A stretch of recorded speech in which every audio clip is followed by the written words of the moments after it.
Scottie Thompson binash sa kanyang wish na 3 championship bago mag-retire.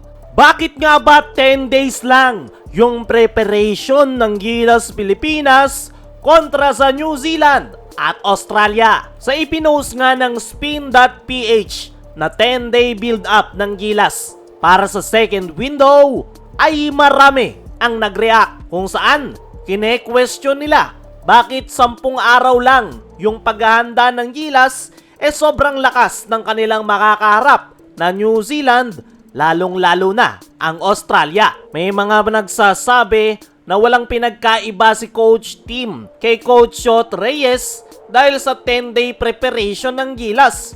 May ilan pa na nagsasabi na dinaig pa ng Gilas ang Team USA dahil sa napakaikling paghahanda. Kaya naman ang tanong, bakit nga ba 10 days lang yung preparation ng Gilas? Ayon mismo kay Coach Tim Cone ay kung siya nga daw ang masusunod ay hanggat maaari gusto na daw niyang simulan yung preparation ng Gilas. Ang kaso nga lang, 4 na players pa lang ang available sa Gilas. In-adjust na nga raw yan ni Coach Tim to February 11 pero na-adjust ulit to February 16 dahil hindi pa nga daw nire-release ng Japan at Korea yung mga Gilas players. At wala na nga yan sa control ni Coach Tim Cone. Nag-giveaway na nga ang PBA para sa paghahanda ng Gilas Pilipinas. Pero hindi pa nga rin masimulan yung kanilang team practice dahil inaantay pa nga ni Coach Tim Cone yung mga Gilas players na naglalaro sa Japan B-League at Korea. At yan nga yung pinoproblema ngayon ni Coach Tim sa ating national team.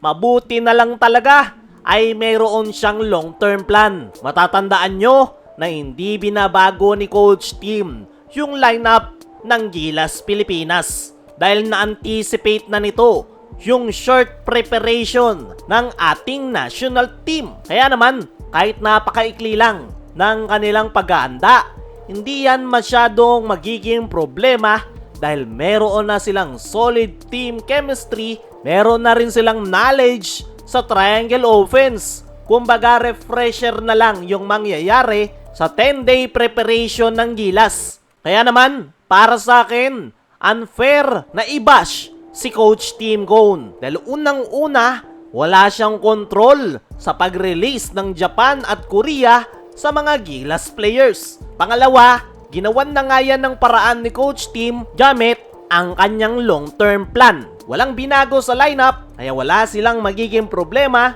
sakaling magiging maikli yung kanilang paghahanda. Dumako naman tayo dito sa kabilang balita. Scottie Thompson binash sa kanyang wish na 3 championship bago mag-retire. Nasa bakasyon nga etong si Scottie Thompson at ipinost nga ng kanyang asawa yung wish ni Scottie na kanyang isinulat sa lantern na 3 championship then retire.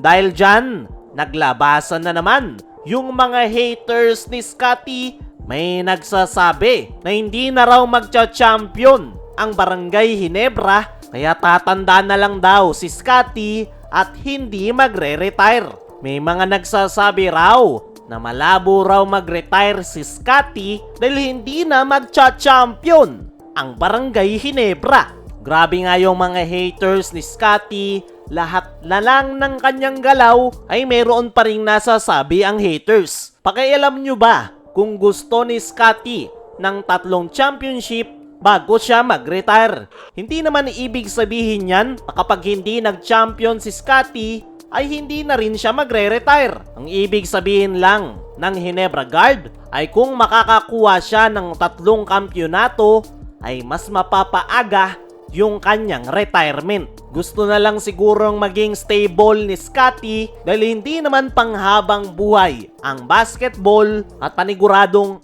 meron na rin itong ipon. Napakalaki nga ng bonus na ibinibigay ng SMC every time na nagcha-champion ang Barangay Ginebra. At mukhang sapat na para kay Scottie yung bonus na kanyang matatanggap para sa kanyang pagre-retire.